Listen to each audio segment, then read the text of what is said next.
क्या आपने कभी सोचा है भारत का सबसे बड़ा डैम कौन सा है जो कि बहुत ही खतरनाक है? अगर वो टूट गया तो भारत के साथ क्या होगा या पूरे समाज के साथ क्या होगा? तो आपसे रिक्वेस्ट है, प्लीज वीडियो को फुल वॉच कीजिएगा, हो सके तो चैनल को सब्सक्राइब कीजिएगा, वीडियो को लाइक कीजिएगा। जैसा कि आप जानते हैं हमारे भारत में हर जगह आपदा चल रही है, त्राही चल रही है, बाढ़ चल रहे हैं, बाढ़ के हालात चल रहे हैं, भूस्खलन हो रहे हैं। दोस्तों अगर तो भारत में एक ऐसा बांध है जो कि है टेहरी, अगर ये बांध टूट गया या इसको खोल दिया गया तो दुनिया भी इसमें समा जा सकती है। तो दोस्तों जानते हैं इस टिहरी डैम के बारे में कुछ विशेष बातें।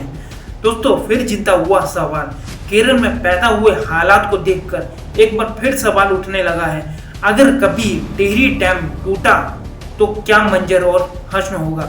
इस सवाल का जब हमने जवाब ढूंढा तो जो सामने आया वो रूह कंपाने वाला था।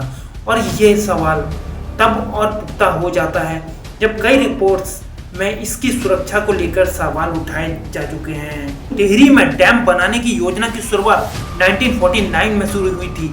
वही साल था जब पहली बार इसको लेकर बातचीत शुरू हुई थी। 1972 में इसके निर्माण का योजना आयोग अब नीति आयोग के अनुमति दे दी थी। 1972 से ही लगातार टिहरी के लोग, पर्यावरणविद और विशेषज्ञ इस योजना का विरोध कर रहे थे, लेकिन इन सब विरोध के स्वरों को दबाते हुए 2006 में डैम का पहला फेज पूरा कर लिया गया। यह देश का सबसे बड़ा बांध है, दुनिया में ये 5वें नंबर पर आता है। तकरीबन 117 अरब रुपए में इसे तैयार किया गया था, लेकिन इसकी असली कीमत टिहरी के लोगों ने चुकाई थी। पुरानी टिहरी जलमग्न हो गई थी, तकरीबन 100 से ज्यादा गांव पानी में समा गए थे और यहाँ के लोगों को अपने पुश्तैनी मकान और जमीन जायदाद छोड़कर टिहरी डैम को लेकर क्यों डर है सब लोगों में? एक लेखिका और बुद्धिजीवी में मधुपूर्णा ईश्वर, उन्होंने मुनिशी नाम की अपनी पत्रिका में एक लेख लिखा है। नवंबर 1995 का ये लेख टिहरी डैम को लेकर बात करता है। इस लेख में उन्होंने टिहरी डैम को लेकर विस्तार से बात की है। तो इस रिपोर्ट के मुताबिक टिहरी डैम ऐसी जगह पर बना है जो भूकंप के नजरिए से काफी ज्यादा संवेदनशील है। इस बात पर मुहर और भी पक्की हो जाती है जब आप इतिहास उठाकर देखते हैं।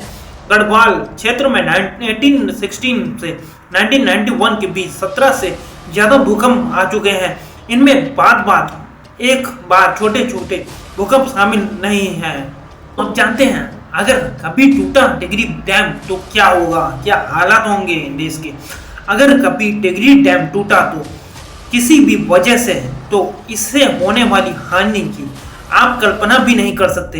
रिपोर्ट के मुताबिक ऊंची पहाड़ी पर बने इस बांध को खोली होने से सिर्फ 22 मिनट का समय लगेगा। महज 63 मिनटों में भीतर ऋषिकेश, आपको सुनकर ये हैरानी होगी, महज 63 मिनटों के भीतर ऋषिकेश जल में 260 मीटर की गहराई में समा जाएगा। तुरंत बाद हरिद्वार भी जलमग्न हो जाएगा और महज 12 घंटों के भीतर टिहरी डैम का पानी बिजनौर, मेरठ, हापुड़ और बुंदेलखंड को भी जलमग्न कर देगा। इससे आप कल्पना भी नहीं कर सकते कि लाखों लोगों की जान जाएगी, अरबों खरबों की संपत्ति का नुकसान होगा। आप जानते हैं क्या इससे पहले कोई बांध टूटा है? जी हाँ, टूटा है। मधु ईश्वर ने अपनी रिपोर्ट में वर्ल्ड के बैंक के लीक हुए मेमो के हवाले से कई जानकारी दी है। इंटरनेशनल रिवर्स नेटवर्क के इस मेमो ने इस दौरान भारत के बांधों को सबसे असुरक्षित करार दिया था। क्या इससे पहले देश में कोई बांध टूटा था?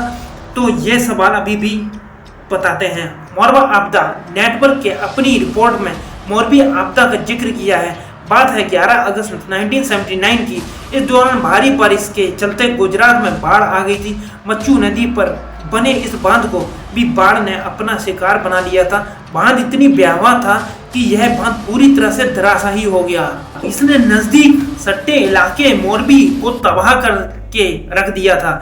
नेटवर्क की मानो तो इस त्रासदी में 2000 से भी ज्यादा लोगों की मौत हुई थी, लेकिन अनाधिकारिक आंकड़ों के मुताबिक इस आपदा में मरने वालों की संख्या 25,000 से भी ज्यादा थी। दुनिया का सबसे बड़ा बांध हादसा नेटवर्क के अपनी रिपोर्ट में दुनिया के सबसे बड़े बाद हादसे का भी जिक्र किया है। चीन के हैनान प्रांत में अगस्त 1975 में यह सबसे भयानक हादसा हुआ था। यहाँ भारी बारिश से चलते 60 करोड़ क्यूबिक मीटर की क्षमता वाले 2 बांध टूट गए थे। विकराल रूप धरे पानी ने 86,000 से 2.30 लाख लोगों की जान ली थी। इसे अब तक का सबसे बड़ा बांध हादसा कहा जाता है। दोस्तों, अगर वीडियो अच्छी लगी हो या आपको थोड़ा महत्वपूर्ण लगी हो या इससे आपको नॉलेज मिली हो तो वीडियो को लाइक कीजिएगा, चैनल को सब्सक्राइब कीजिएगा, बगल की घंटी को प्लीज प्रेस कीजिएगा। नमस्कार है।